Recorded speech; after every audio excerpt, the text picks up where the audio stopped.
नमस्कार। इस वीडियो का मुख्य उद्देश्य शिक्षा और जानकारी है। इस वीडियो में दी गई कोई भी चिकित्सा सलाह किसी प्रकार से विशेषज्ञ की सलाह के बराबर नहीं है। यह जानकारी केवल आपका ज्ञानवर्धन के लिए दी गई है। अगर आपको कोई भी स्वास्थ्य से संबंधित शिकायत हो तो आप विशेषज्ञ को जरूर संपर्क करें। धन्यवाद। नमस्कार, स्वागत है आपका मेरे चैनल डॉक्टर साहब ईएनटी क्लिनिक। हमारा ये चैनल आपको बताएगा स्वास्थ्य के विभिन्न चीजों के बारे में कि क्या चीज खाने से हमारी सेहत बनती है, क्या खाने से कौन सा न्यूट्रिएंट बनता है और किन सावधानियों से हम किसी भी बीमारी का बनना, उसका प्रोग्रेस करना रोक सकते हैं। अगर आपको मेरी ये वीडियो पसंद आए तो मेरे इस चैनल को लाइक सब्सक्राइब जरूर करें। मेरी आपसे यही रिक्वेस्ट है कि आप मेरे चैनल को लाइक सब्सक्राइब और शेयर जरूर करें, क्योंकि इस वीडियो बनाने के लिए हम बहुत सी मेहनत करते हैं और बहुत सारी किताबें पढ़ के जो रेलिवेंट इंफॉर्मेशन है, जो आपके लिए यूजफुल इंफॉर्मेशन है वो आपके लिए लाते हैं, जिससे अज्ञानता के कारण आप कोई भी बीमारी को न्योता ना दें या किसी भी कमी से आपके शरीर में कोई बीमारी ना आए। तो चलिए शुरू करते हैं। अब हम बात करेंगे ऐसी मेडिकल समस्याएं या ऐसी बीमारियां जिसमें विटामिन डी की कमी हो सकती है। आप मोटे तौर पर देखें, विटामिन डी तो हम खाने से ही लेंगे, ठीक है। तो अगर हमारी डाइट विटामिन डी में कम है तो हमें विटामिन डी की डेफिशिएंसी हो जाएगी। जिस तरह भारतवर्ष में जो मुझे लगता है मैक्सिमम लोग वेजिटेरियन हैं, तो वेजिटेरियन डाइट में तो विटामिन डी कम ही होता है। केवल दूध से ही आप विटामिन डी ले सकते हैं या इसके अलावा पीले रंग के फल।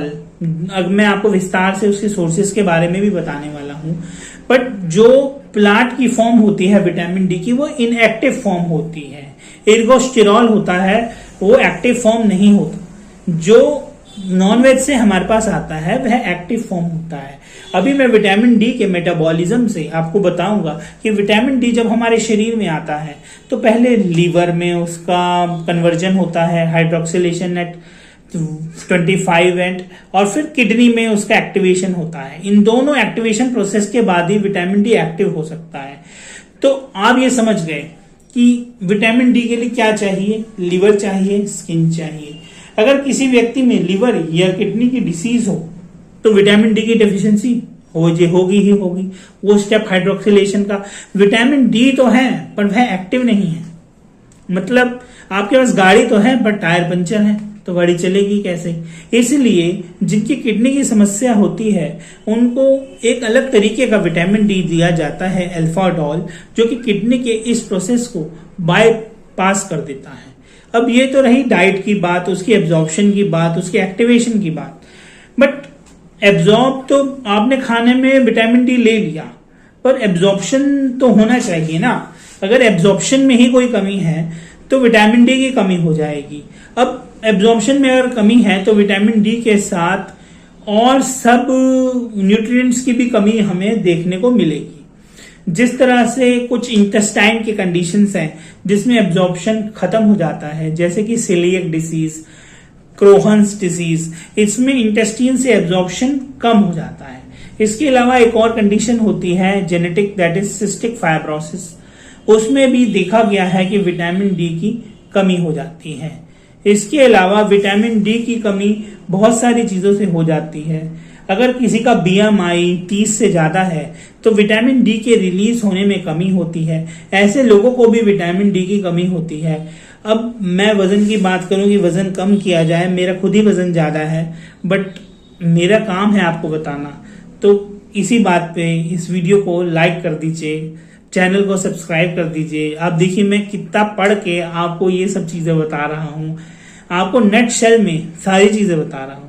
अगर आपका बॉडी मास इंडेक्स 30 से ज्यादा है तब भी विटामिन डी की समस्या आपको आने की पूरी संभावना है। लीवर और किडनी की डिसीज के अलावा कुछ एंजाइम रहते हैं, हेपेटिक एंजाइम 25 की कमी, उसके कारण भी जेनेटिक तौर पे विटामिन डी की डेफिशिएंसी हो सकती है। इसके अलावा कई दवाइयां हैं जिसके कारण से विटामिन डी की डेफिशिएंसी हो सकती है। जो लोग क्या करते हैं, कब्जी की दवाइयां ज्यादा लेते हैं, उनमें भी विटामिन डी की हो जाता है। कोलेस्ट्रॉल अपने आप में ही विटामिन डी का प्रिकर्सर है। कोलेस्ट्रॉल कम करने वाली दवाई लेने वालों को भी विटामिन डी की कमी हो सकती है। कुछ दौरे की दवाइयां कई लोगों की चलती हैं, जैसे फिनिटोइन, फिनोबार्बिटोन, उनमें भी कमी रह सकती है। जो टीबी की दवाई होती है रिफेम्पिसिन, वो लोग खाते हैं, उनमें भी कमी रह सकती है। कुछ लोग वजन कम करने की दवाई खाते हैं और स्टैट, उससे भी कमी हो सकती है। अब एक और बात मैं आपको बताना चाहूंगा, आजकल एक बड़ा चलन है बायोट्रिक सर्जरी का। जो लोग मेरी तरह मोटे होते हैं और आलसी भी होते हैं, एक्सरसाइज भी नहीं करना चाहते, तो वो क्या करते हैं, वजन कम करने के लिए सर्जरी करवाते हैं। तो आंतों का क्या काम है, एब्जॉर्प्शन का। कुदरत ने आपको आंतें किस लिए दी हैं, कि आप खाना खाएं और उसका न्यूट्रिशन एब्जॉर्प्शन हो। अब आप अपने कुछ लालच के लिए, कुछ अच्छा दिखने के लिए, अपने आलस्य के तौर पे आप उसे कटवा देते हैं, तो आपने प्रकृति के काम में अवरोध उत्पन्न कर दिया है, तो प्रकृति भी आपसे बदला लेगी। तो जब आप इंटेस्टाइन ही काट देंगे तो एब्जॉर्प्शन कहां से होगी, आप खुद बताओ। तो जो लोग ये बायोट्रिक सर्जरी कराते हैं, उनमें भी विटामिन डी की डेफिशिएंसी पाई जाती है।